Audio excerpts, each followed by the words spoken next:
para informar a la gente sobre el Chile que viene. Señor Villalobos, gracias por estar aquí en CNN Chile. Buenas tardes. Muchas gracias a usted. Hay varios puntos que llaman la atención en sus cartas. Por ejemplo, algo que usted ha realizado durante mucho tiempo, que es hablar de araucanos y no de mapuches. ¿Por qué no utiliza la palabra mapuche?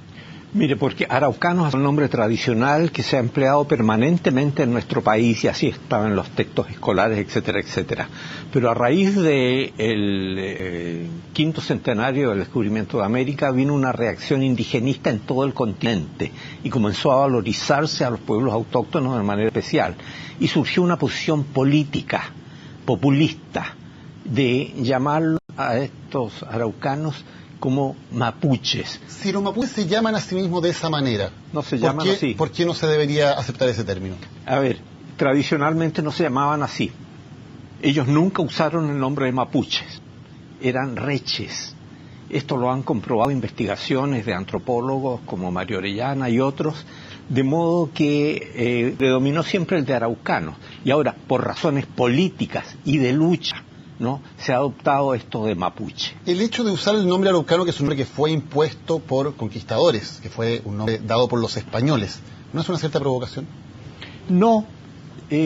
Tradicionalmente en toda la cultura occidental los pueblos originarios o primitivos, como queramos llamarlo, han sido designados según lo han considerado los descubridores. Así se habla del hombre de Pekín, cuando no existía Pekín.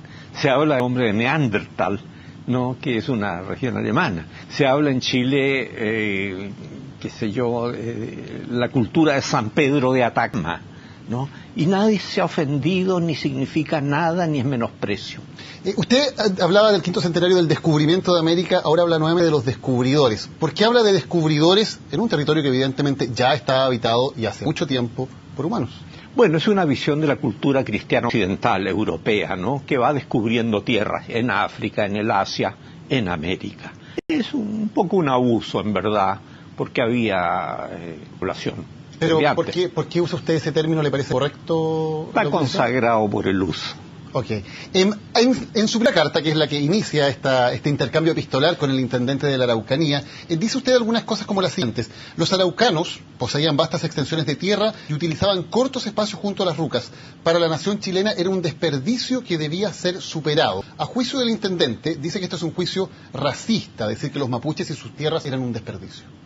No tiene nada de racista, es la comprobación de una realidad, no es un invento mío, está en la documentación, en las descripciones de los cronistas, los informes oficiales, en los estudios que han realizado los antropólogos. Si el pueblo araucano recién comenzaba a cultivar la tierra, eran cazadores y recolectores, entonces tenían un vasto espacio que no lo utilizaban para nada. Entonces, de ahí que cuando se establece los españoles o el gobierno chileno, se considera que estas tierras están perdidas. Además hay un fenómeno mundial, la necesidad de alimentos en todas partes. Y en Chile se ha agotado la incorporación de tierras, los métodos agrícolas, y ahí estaba disponible esto, no podía seguir ese desperdicio. Un desperdicio, aunque esas tierras fueran propiedad reconocida en títulos de merced y reconocida en tratados de los mapuches. ¿Quién le daba derecho al Estado a quitárselas? Perdón, tratados no hay. Parlamento sí. Concesiones graciosas de la corona española y del gobierno chileno a los mapuches, para emplear el término que a usted le gusta. Pero un parlamento es una concesión graciosa, un parlamento es una reunión de dos sectores. Son acuerdos. Es un acuerdo. Son acuerdos, okay, pero impuestos por los dominadores, ¿ah? Impuestos.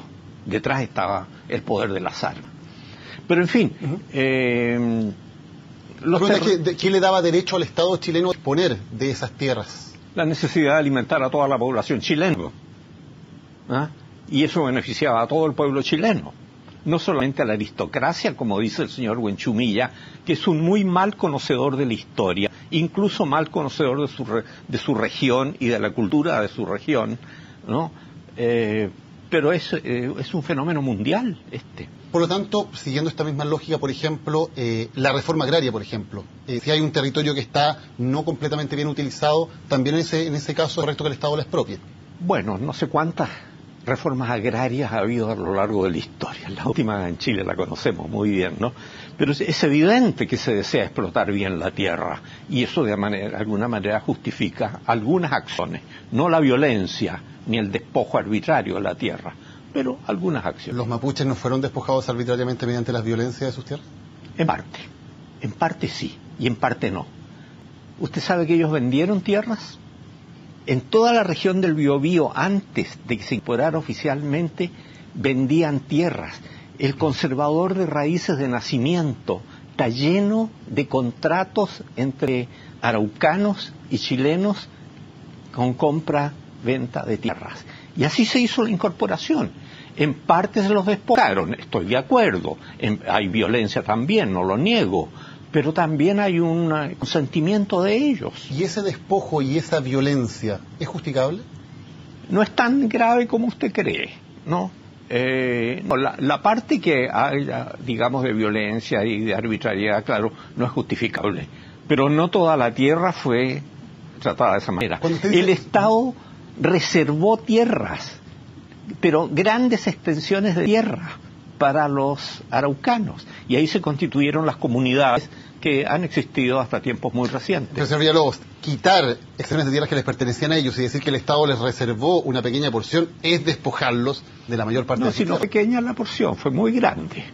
Son unas 500.000 hectáreas por lo menos. De cerca de 10 millones de hectáreas que era el territorio original. Oye, pero un territorio vacío en gran parte, y montañoso y qué sé yo. El 5% no es una gran parte. No estoy tan seguro de las cifras que usted maneja. ¿Cuáles son sus cifras? No las recuerdo en este momento. Okay, usted hablaba de los parlamentos y de esto de que muchas personas habían venido y habían comprado, incluso en algunos casos, tierras. Por ejemplo, en el Parlamento de Tapigüe, año 1825, uno de los acuerdos entre los caciques mapuches y el Estado chileno, que se prohibía que algún chileno pueda habitar al sur del río Biobío. Eso fue acordado por el Estado de Chile. ¿Por qué no se respetó? Mire, pero al mismo tiempo se reconoció como territorio chileno todo, hasta el Estrecho de Magallanes. Y la vigencia de la Constitución y del derecho chileno y de las órdenes del gobierno. Entonces hay una sumisión total. Ahora, había mucha delincuencia. Gente de estratos muy bajos de la sociedad chilena pasaba y cometía abuso. Entonces se trataba de eliminar eso, ¿no? Para que hubiera una tranquilidad. Okay, pero le pregunto por qué no se respetó ese artículo 18 del Parlamento de Tapigüe, que es un compromiso que tomó el Estado de Chile. Mire, y después hay otros parlamentos y que no hacen mención de eso, de modo que jurídicamente, digamos, la situación va cambiando. ¿El hecho de que el Estado de Chile tomara compromisos mediante el Parlamento con los líderes mapuches no debía ser respetado finalmente por el Estado de Chile, cree usted? Pero si fue respetado y el Estado impuso todas sus reglas. Si el Parlamento de Tapigüe no consigna casi ningún derecho, pero se les concede, por ejemplo, a los caciques cierta autoridad a nombre del gobierno de Chile.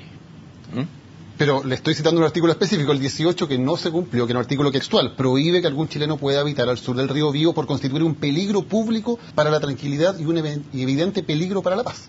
Pero evidente que el Estado trataba de que hubiese tranquilidad en la Araucanía. Piensa que se está saliendo de los años de la independencia y de toda esa turbulencia y del bandidaje de esa época. Entonces el gobierno chileno desde Santiago está tratando de que haya tranquilidad en la Araucanía.